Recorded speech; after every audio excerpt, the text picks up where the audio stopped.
Assalamualaikum warahmatullahi wabarakatuh. Innal hamdalillah nahmaduhu wa nasta'inuhu wa nastaghfiruh wa na'udzu billahi min syururi anfusina wa min sayyiati a'malina. May yahdihillahu fala mudhillalah wa may yudlil fala hadiyalah. Wa asyhadu anna sayyidina Muhammadan abduhu wa rasuluh la nabiyya ba'da. Para pemirsa yang dimuliakan Allah Subhanahu wa taala, bahwa beberapa minggu ini kita menyaksikan fenomena film Indonesia yang begitu fenomenal sekali, yaitu KKN di Desa Sang Penari.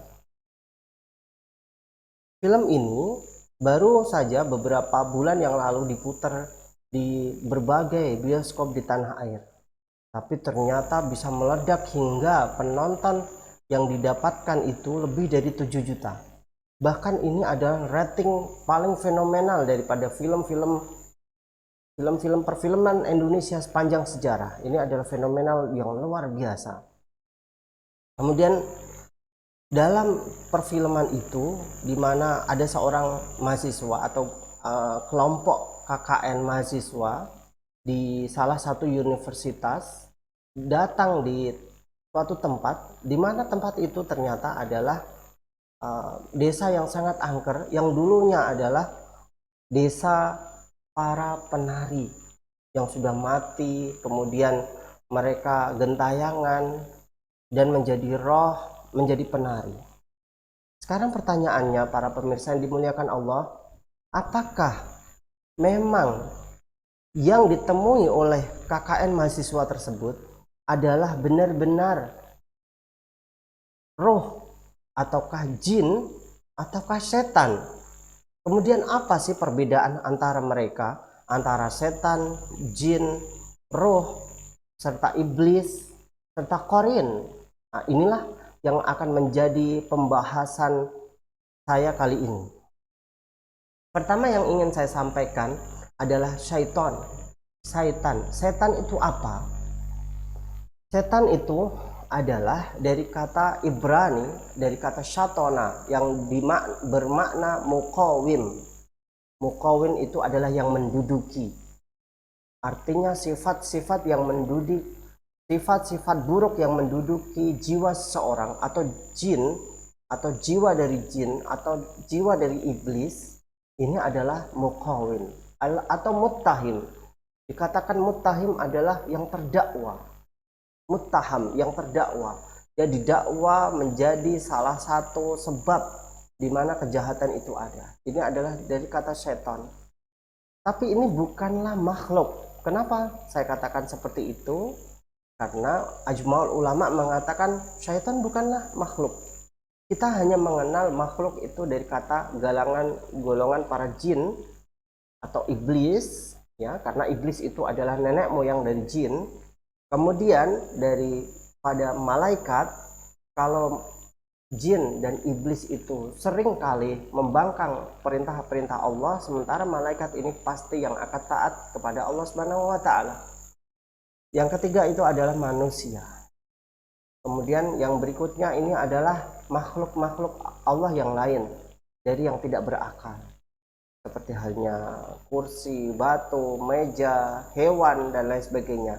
Ini yang keempat, ya teman-teman semuanya.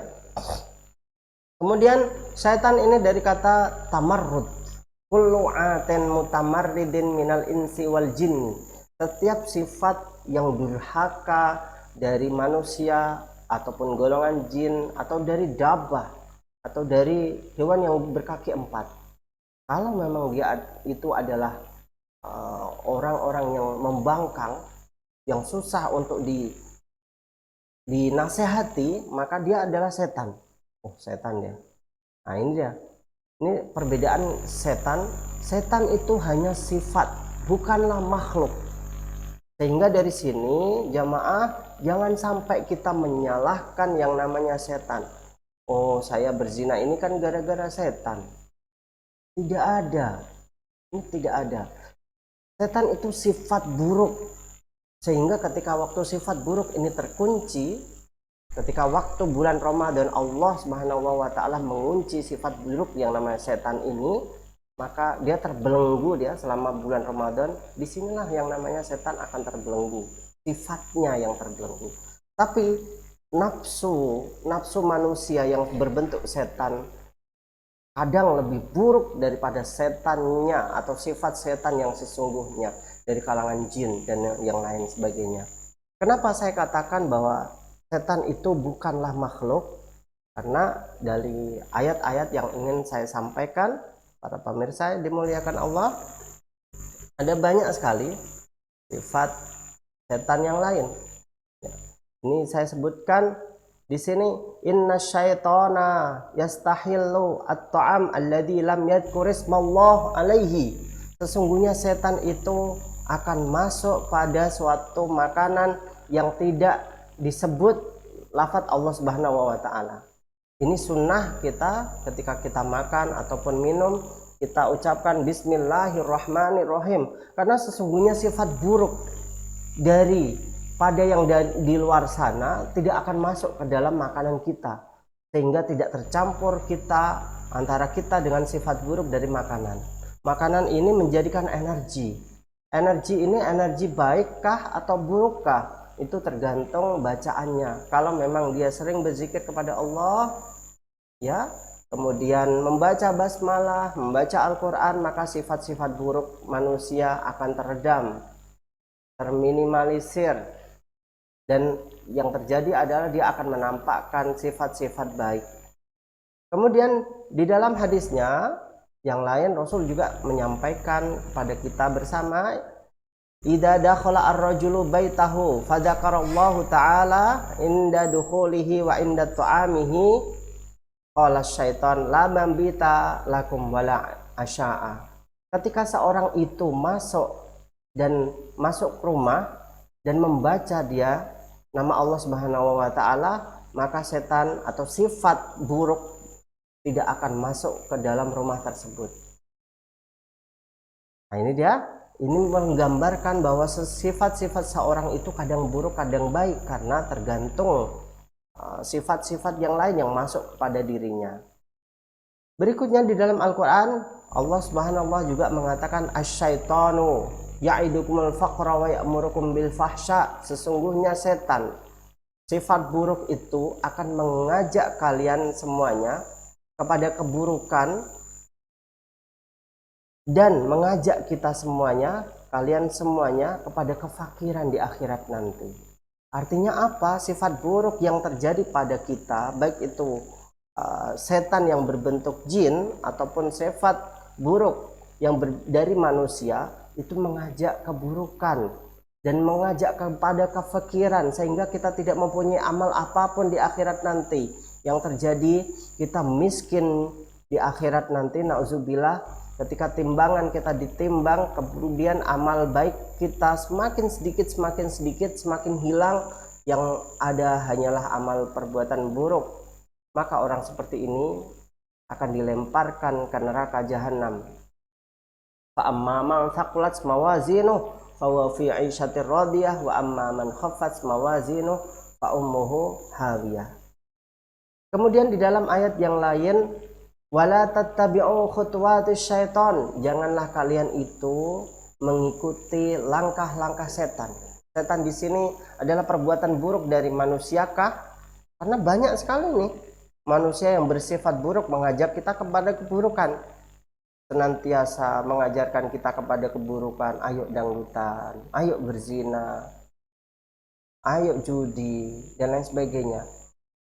Dan orang kalau sudah mempunyai setan, wujud setan atau keburukan setan yang ada di dalam dirinya, maka dia tidak akan kenal apakah itu halal atau haram. Semuanya disikat. Dia tidak kenal apakah dia adalah anak perempuan saya ataukah tidak, dia akan disikat. Dia tidak kenal apakah perbuatan itu membuatnya ternista di akhirat nanti ataukah tidak. Dia akan membunuh, membabi buta orang lain yang menghalangi jalannya. Setan yang berbentuk manusia itu senantiasa mengajarkan keburukan. Ini manusia. Setan yang berbentuk manusia itu dia mempunyai anaknya baru lahir saja langsung dibunuh karena perbuatan buruk, ya. Kemudian perzinahan, dari perbuatan buruk perzinahan tersebut akhirnya lahirlah seorang anak yang dia tidak dikehendaki. Disitulah ibunya yang berbentuk setan maka akan membunuhnya. Kemudian wala tattabi'u khutuwati syaitan, janganlah kalian itu mengikuti langkah-langkah setan. Innahu lakum aduwwum mubin, karena sesungguhnya langkah setan itu, baik itu langkah setan yang berbentuk manusia ataupun jin, ya, ataupun iblis, itu adalah perbuatan buruk dan itu menjadi musuh yang nyata bagi kalian semuanya. Innama dzalikum syaitanu yukhawwifu awliya'ah, sesungguhnya setan-setan itu menakut-nakuti kekasih-kekasihnya Allah. Artinya apa? Manusia yang berbentuk setan ini menakut-nakuti. Tidak mungkin setan itu menjadi penakut dalam diri kita, tidak mungkin. Apalagi kasihnya Allah Subhanahu wa taala tidak mungkin ditakut-takuti dengan hal-hal seperti itu. Otomatis kalau kita pahami dari ayat ini, berarti manusia yang bersifat seperti halnya setan inilah yang menakut-nakuti kita. Jangan ente ngaji, awas ngaji, tak bunuh. Jangan ente membaca Al-Quran, membaca Quran, saya bunuh. Fala takhafuhum, kata Allah Subhanahu wa taala, fala takhafuhum bakhafuni in kuntum mu'minin. Jangan kalian itu ketakutan dari mereka semuanya, tapi takutlah kepadaku in kuntum mu'minin, jika memang kalian adalah orang-orang mukmin. Jadi para pemirsa dimuliakan Allah, sesungguhnya manusia ini mempunyai sifat-sifat dari setan, sifat-sifat buruknya setan, atau jin ini juga mempunyai sifat buruk dari setan. Kalau memang jin ataupun manusia ini sudah mempunyai sifat buruk, sesungguhnya dia adalah setan. Maka disitulah Allah Subhanahu wa taala berfirman, alladzi yuwaswisu fi sudurin nas. Orang-orang setan itu adalah orang-orang yang menanamkan waswasah dalam diri manusia. Minal jinnati wan nas, kata Allah. Diteruskan dalam ayatnya tadi, minal jinnati wan nas. Setan itu dari kalangan jin dan manusia. Ini jelas clear. Kita katakan bahwa sesungguhnya setan itu adalah wujud dari sifat yang buruk. Walladzina yunfiquna amwalahum ria'an nas, dan orang-orang yang menginfakkan hartanya tapi dia itu hanya untuk riya saja kepada manusia, wala yu'minuna billahi wal yaumil akhir, dan dia tidak beriman kepada Allah dan hari akhir, wa may yakunish syaitanu lahu qarina, dan dia itu bersama setan yang menjadi temannya. Artinya apa? Orang-orang yang meninfakkan, mendermakan hartanya bukan karena Allah tapi karena untuk riya, itu riyaknya adalah untuk pamer kepada setan-setannya, yaitu teman-temannya tadi yang untuk diriakkan. Inilah perbedaan antara yang namanya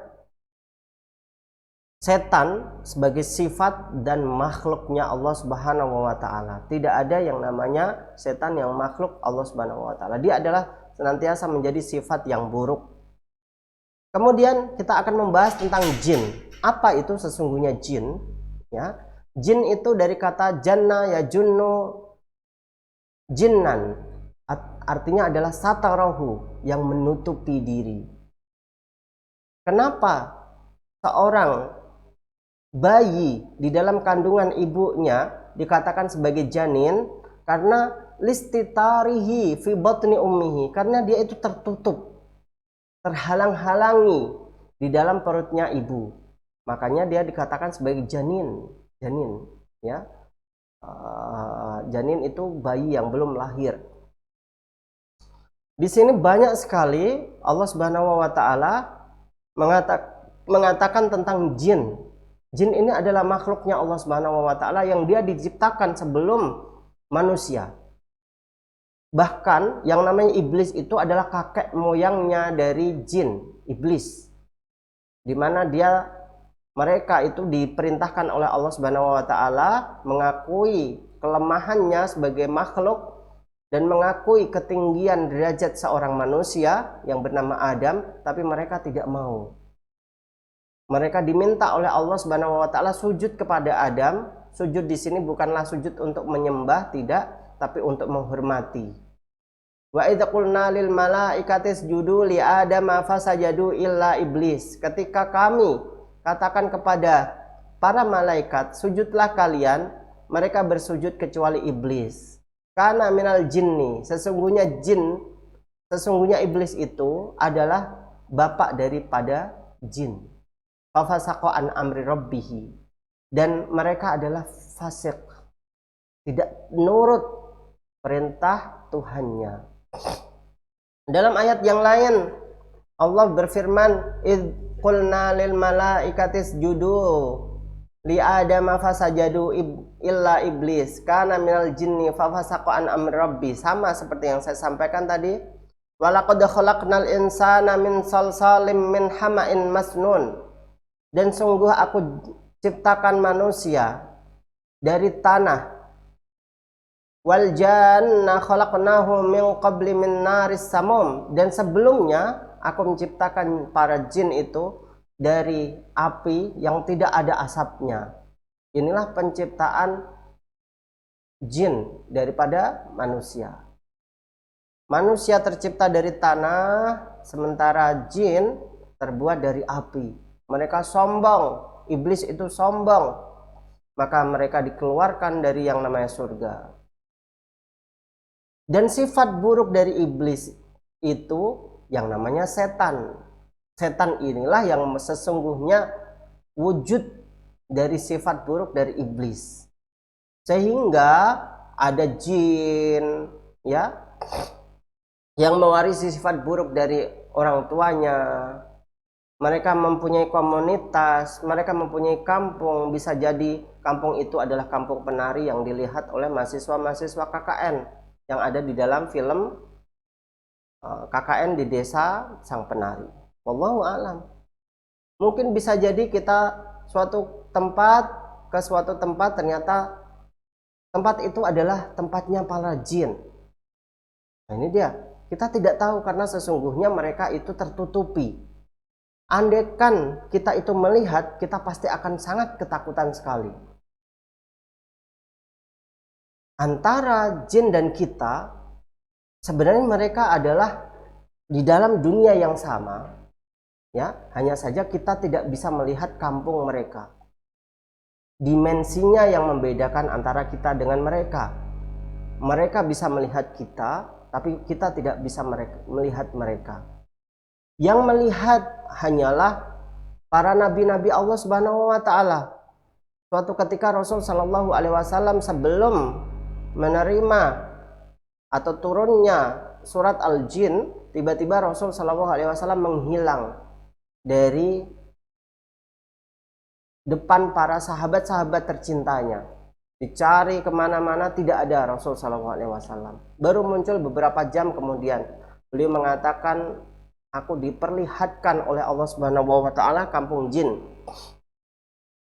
Dan mereka mengatakan, sami'na Qur'anan ajama, sesungguhnya kami telah mendengarkan Al-Qur'an dan kami sangat takjub dengan Al-Qur'an itu.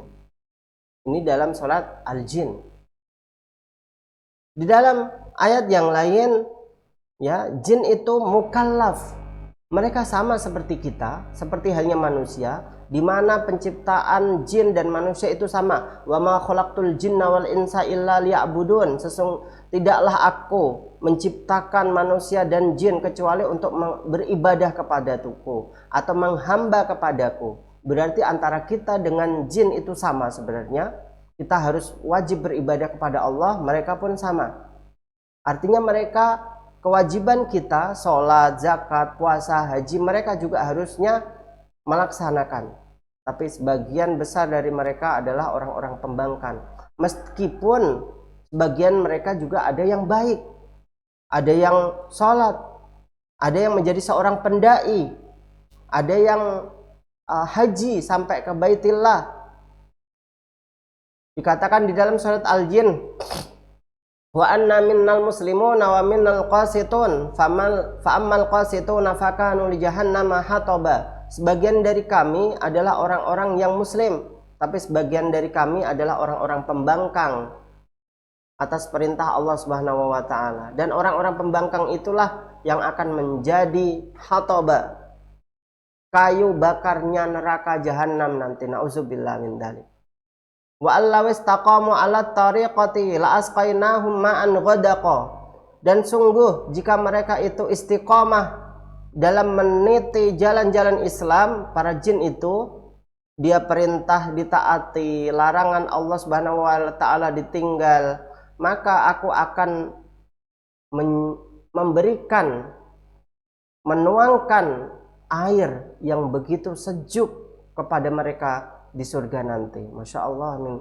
Ini adalah luar biasa para pemirsa yang dimuliakan Allah, bahwa janji Allah Subhanahu wa taala bagi orang yang beriman, baik itu dari kalangan manusia ataupun jin, ya sama. Mereka akan mendapatkan kenikmatan berupa surga. Tapi jin yang tidak beriman, mengganggu manusia, berubah dia, karena memang dia bisa berubah wujud apapun yang dia inginkan, baik itu menjadi seorang penari mungkin, baik itu menjadi ular mungkin, baik itu menjadi api mungkin, dan lain sebagainya. Itu adalah wujud jin masing-masing. Sekarang makanan jin, ya. Sekarang kekuatan jin sekarang. Bila kita membincang tentang kekuatan jin sangat luar biasa. Bahkan di dalam Al-Qur'annya Allah Subhanahu wa taala mengatakan wa anna lamasna samaa fawajadnaha muliat harasan syadida wa syuhuba. Kami itu naik ke langit dan mengambil rahasia langit, tapi ternyata langit itu telah harasan syadidan, telah dipenuhi dengan para penjaga-penjaga yang dahsyat, sehingga mereka tidak bisa naik ke langit. Setiap kali mereka ingin mencari atau mencuri rahasia langit berupa takdirnya manusia dan jin, mereka akan dilempar oleh malaikat. Di dalam hadisnya disebutkan seperti itu, sehingga yang namanya bintang jatuh itu sesungguhnya adalah malaikat yang melempar jin yang berusaha untuk mengambil rahasianya Allah Subhanahu wa taala. Ini wajib kita yakini keadaan ini, karena ini termasuk adalah akidah orang Islam yang dijelaskan oleh Allah dan Al-Qur'annya di dalam Al-Qur'an ataupun hadis. Kemudian makanan jin. Makanan jin itu apa? Dijelaskan di dalam hadisnya Rasul Shallallahu Alaihi Wasallam.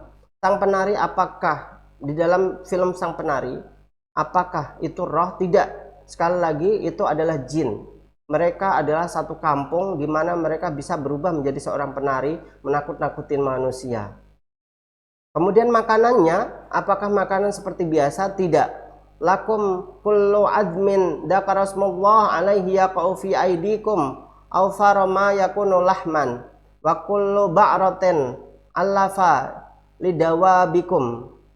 Makanan jin ada dua disebutkan di dalam hadis ini. Makanan jin pertama ini adalah al-idham, tulang belulang, baik itu tulang manusia, tulang kambing, tulang ikan, dan lain sebagainya. Tulang-tulang ini kalau kita buang, maka jadilah dia makanan jin.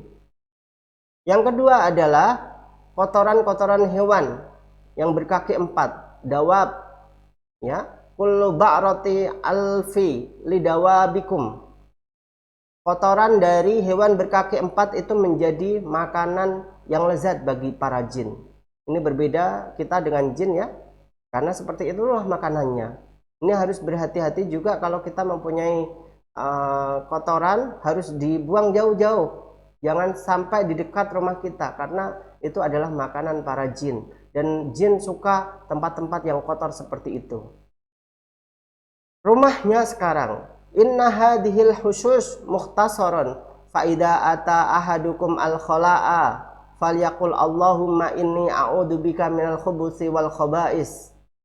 Jika kalian mendatangi al khala, tempat yang kotor dalam rumah kalian, yaitu WC, maka hendaklah kalian itu mengucapkan Allahumma inni a'udzubika minal khubuthi wal khaba'is. Ya Allah, lindungi aku berlindung kepadamu dari jin laki-laki dan jin perempuan.